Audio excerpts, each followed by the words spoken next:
చిన్న, ఈ ప్రపంచంలో నీకు నచ్చిన అమ్మాయి ఎక్కడ ఉన్నా సరే నీ ముందుకి తీసుకువస్తా. ఎలా అయినా సరే నీకిచ్చి పెళ్ళి చేస్తా చిన్న. చెప్పు చిన్న. మన ఫ్రెండ్స్లో అందరికీ పెళ్ళిళ్ళు అయ్యాయి, పిల్లలు కూడా ఉన్నారు. నువ్వు ఒక్కడివే ఇలా సింగిల్గా నచ్చలేదు చిన్న. ఆంటీ కూడా నీ పెళ్ళి గురించి చాలా బాధపడుతుంది చిన్న. Please, past is past. ఆ అమ్మాయి అలా ఉందని అందరూ అలానే ఉంటారా? నీ కోసం ఎక్కడో ఒక దేవకన్య పుట్టింది. నీలాంటి వారికి ఆ దేవుడు ఎప్పుడూ మంచే చేస్తాడు. నిజానికి ఇలా అడగమని క్రిష్ని సునీత కోరింది. తన ఫ్రెండ్ తన కోసం చాలా చేశాడు అని, ఇది వాడి జీవితం కోసం ఒక్కటి చేయలేనా అని సరే అని ఒప్పుకున్నాడు. తనకి తెలియదు అదే తనకి చిక్కుముడి అవుతుందని.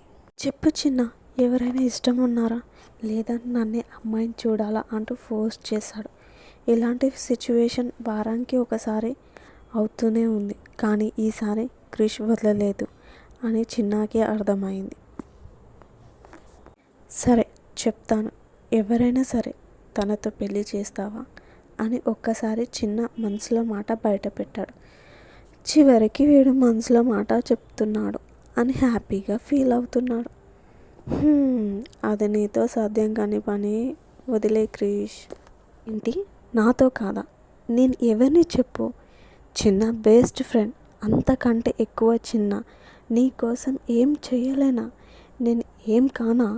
నువ్వు నాకు చాలా చేసావు. నా లైఫ్ ఇలా ఉంది అంటే ఎవరు కారణం?